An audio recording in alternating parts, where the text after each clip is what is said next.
ejegolo bello, ejegolo bello, ejegolo on the way. Hey! Oh my mother, cocoa, rice and everybody say, oh wako, ejegolo bello, ejegolo bello, ejegolo on the way. Oh my mother, children, and everybody say, oh. Choy, my country people, hey! Now the Christmas season I with this, so hey! Now this time we be say every fowl then they fear. Now the fear period for cook. Now it be this way. Hey, my country people and my non-country people. On the nose they do every time. Oh. Now you man they call you as usual. And as usual every time. Oh. Christmas season must come. Oh. And we don't enter the Christmas season. Yay! Ejegolo bello, ejegolo all the way.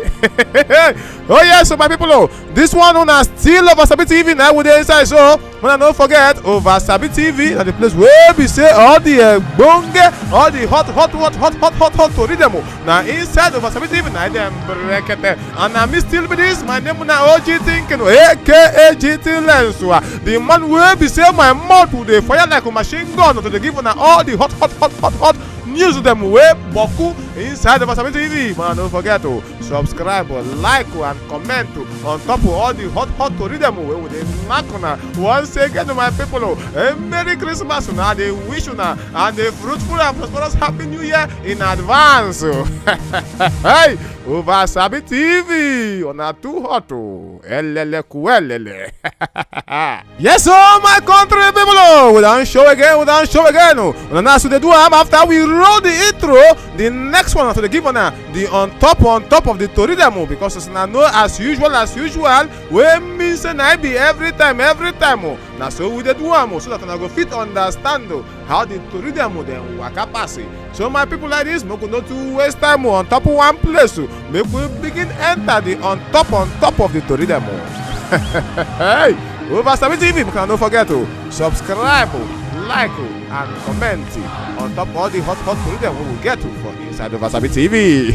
Hey, yes, so my people, on top of them, the one we will get here be say one of the hot on top. The one will be say Ogun workers for inside Ogun State too. They don't talk say they want to go inside strike. Today will be Friday, the 6th of December 2019. And the next one there, the one will be say Amnesty International. They don't send message to Buhari government too, as DSS don't really show where they say making go. Again, inside the on top of the Toridamo, so the one will be say Nollywood actor Bero in don't take him out confirm in don't take him out to seal him up to say truly say in don't divorce with him wife Osasi Hodalo. Still on top of the story them again. So the one will be say Nigerians they don't react onto the matter say BB Naija Diane say she don't kisses Yanya. As she take kiss Yanya, the thing don't make Nigerians they don't react. The one will be saying that the last one on top of the story then be this, but no be in the list because not touristy bracket for inside of Sabi TV. Yes, so that one will be saying inside English Premier League, Everton don't confirm Ferguson appointment as they don't sack Marco Silva from service.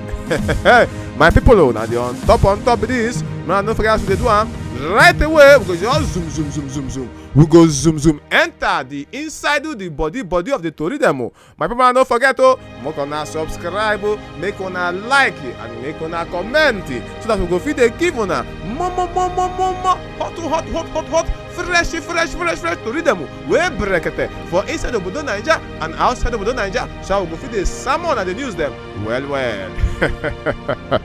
Yes, so my people, like this, so we don't enter inside the body of the Toridamo. We will get Borekete for inside of Sabi TV today. And the first one here, the one will be say we tell on us say Ogun workers they don't talk say they won't enter inside strike. Today will be Friday, so now the story now be this.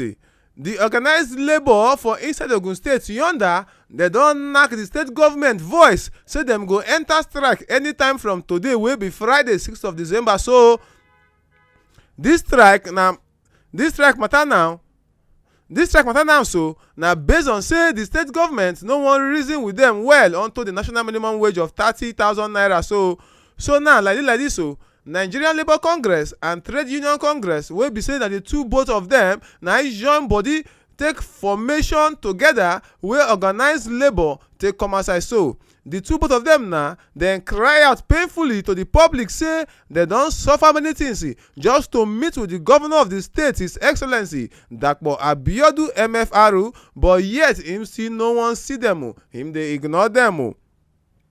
So based on this yaga attitude of the governor towards them, unto say he no wan follow them reason based on the negotiation of the national minimum wage matter, according to them, the state government dey use koni sense and delay tactics dey follow the matter. So like this, so them sef no go fit give assurance say industrial join body or harmony for inside the state go sweet again. This message na for inside letter dem take pass am give the state government, and this letter so na on the 22nd of November 2019 na dem for write am to the governor through the head of service, Lanre Bisiriyu.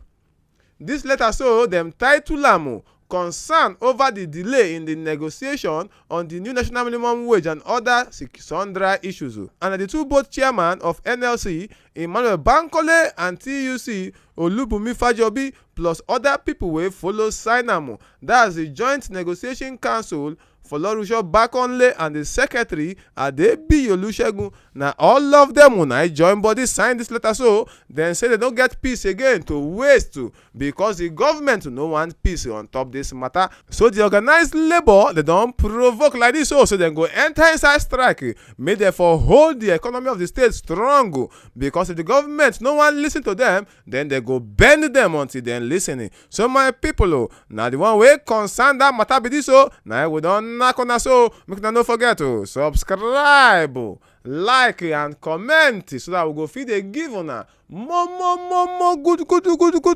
over sabi tori dem wey brekete for inside over sabi TV. Yes, so Siriri werere gbasgbos zoom make we dey zoom dey go inside the tori dem wey brekete for inside over sabi TV. Make una no forget if you wan dey updated if you wan sabi wetin dey sup log on to over sabi TV, so that we go dey keep you updated. Na only we fit upgrade you the number wey your brain suppose upgrade onto tori matter dem for inside this country and for outside this country. Mama no forget I still be OG thinking aka GT Lens, the man wey be say im mouth to the fire like machine gun, wey be say I dey use that same mouth dey knock on all the hot tori dem wey dey inside of Wasabi TV. Yes, so my people, Amnesty International they don react to the release of Omoyele Sowore, wey be say na him na carry the matter for head onto Revolution Now movement. As him carry am for head, dem be nab am. Nigerian government to nab am, come lock am up. Then lock am tight wey be say he no see outside, he no see moon. But now, less than 24 hours after Justice Ijoma Ojukwu, she ordered the release of the detained Sowore, say make them release am from the Department of State Service. As dem comply with the judge order, so when they release am, the thing don sweet Amnesty International. They come send message to the government say, but this sweet them. Sowore wey dem say dem release am, no let him dem release. Dem release am with the person they accuse them together, Olawale Bakare, around 7:15 p.m. last night. Tonight dem release them. Sowore wey be say na him dem release yesterday, no let him dem release. Dem release am around 7 p.m. for night. Making the go, no be small thing. Finally, freedom don come. Freedom is coming tomorrow. It don't come today for sure, as they don't release them. Yes, so and when they release them to their head counsel, the person of Senior Advocate of Nigeria, son, Mr. Femi Falana. Yes, my people, now don't hear the news. We consign the release of Sowore. Mona thank God to say the man don't come out and don't see sunlight again. Yes, so the next one, we no waste time, we go fire the go, we go fire down. So the one will be say Nollywood actor Gbenro in don't confirm say him and his wife don't scatter. See him and his wife they don't tear paper. Now you they call divorce.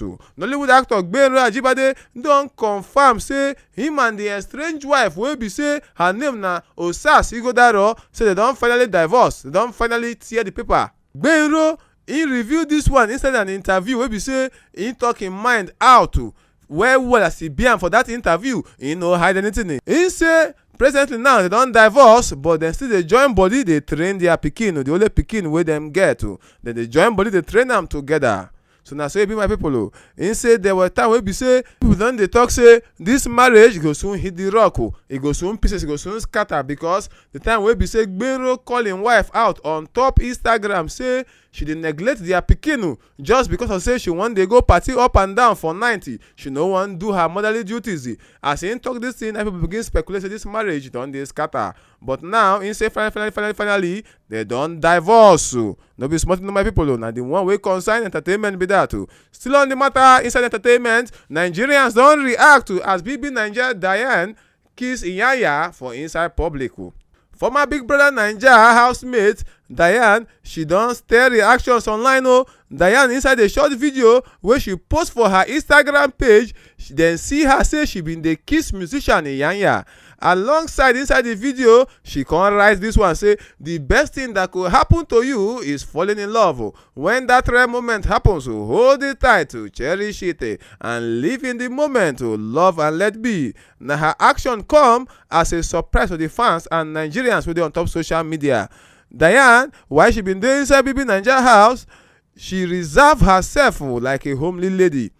Now some reactions don come say this act wey she do so e be like say she and Inyanya they don fall in love. But this one na some Twitter handle, this one name na @HarryObi on top Twitter. He say chai, Inyanya just came from nowhere to be kissing Diane sha. So he talk the thing don't really cause reaction on top social media. Yes, my people, now the one way concern BB Naija be that too.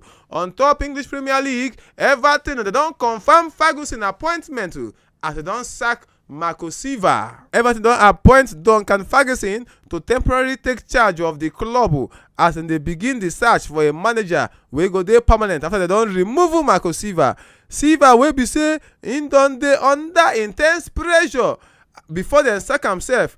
After dem sack am wey be say him lose against Leicester and the 5-2 hammering wey dem hammer dem by Liverpool on Wednesday, e make the club vex. So say this one dem no think say him dey competent enough to handle the club.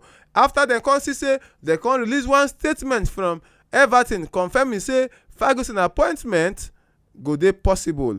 Everton Football Club dem come confirm am say as e be say Marco Silva don leave, then Ferguson fit come help them out for the meantime. Now so it be inside sports matter. My people, don't forget. Now still over TV. Yes, we need to read. And I still remain OG Thinking, aka GT-less. The man away matter the fire like machine gun. What we say? And use this matter to give on all the hot story we break it for instead of Wasabi TV. Yes, my people. Thank you to Liberty. Happy Christmas and Merry New Year in advance. So that's what we talk about Wasabi TV.